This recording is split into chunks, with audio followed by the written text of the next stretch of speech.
Let's talk about cinematic mode on iPhones and how to actually make these videos look good and cinematic. Because let's face it, when you just record in cinematic mode without any adjustments and review the video, it sucks.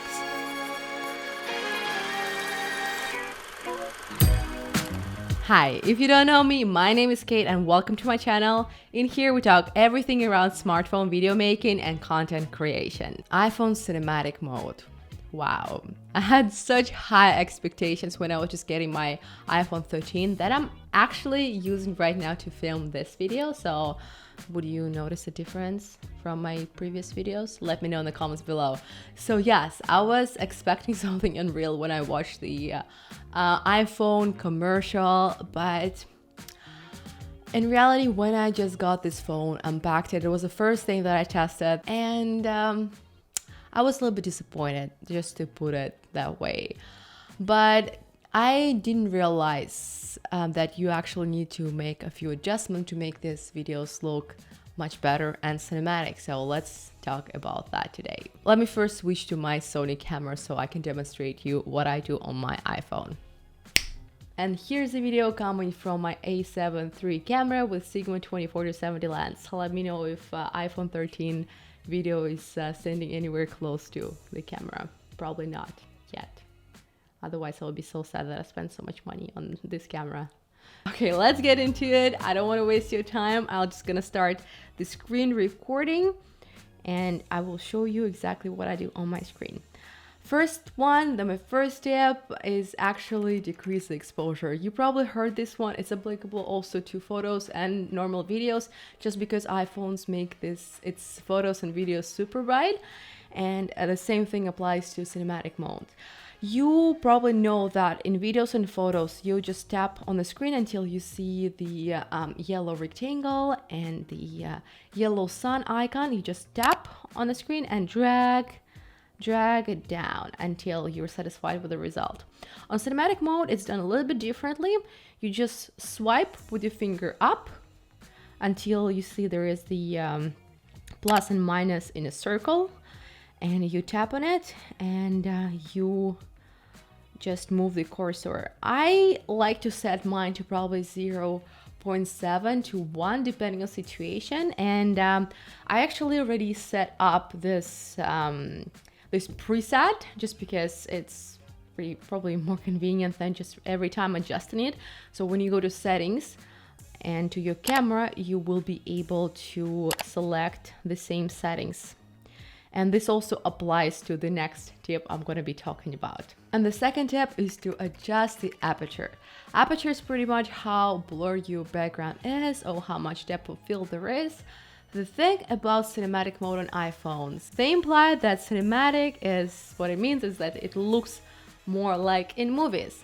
But the thing is that in movies, they usually don't have too much depth of field. Usually pretty much the whole scene is more or less in focus. So I don't know about that, but anyways, I would not recommend using very low aperture. In cameras, yes, it looks amazing because it happens inside of the camera and the lens. In iPhones and phones, it just happens digitally. That's why when you use it on the lowest setting, you will see there is a lot of things happening to the borders of your face. Hair looks terrible, and like any pretty much border of any object. So what you can do, you can adjust it before filming. You tap on the F inside of the circle, and you also drag the slider to the right.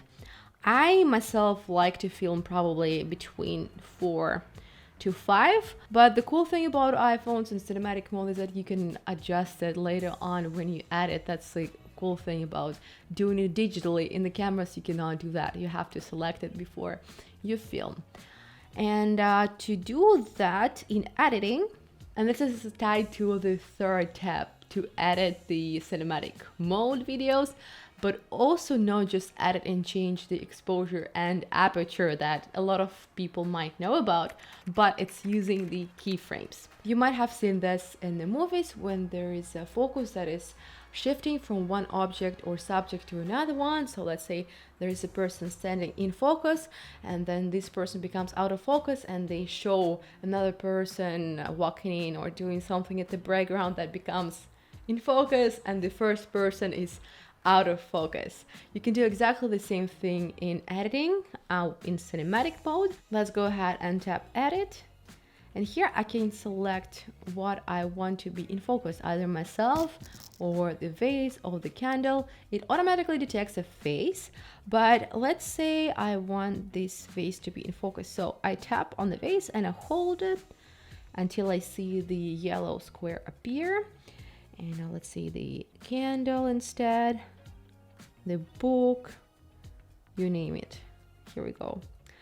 And here I can also adjust how blurry I want the background to be. So I tap on this F with the number on the top left corner, and I drag the slider either to the left. On F2, it's super blurry. I would not recommend doing that. If you look at the border of the flower petals, it does not look too good. So I will slide to the right and keep it probably on 4.5. Okay, done.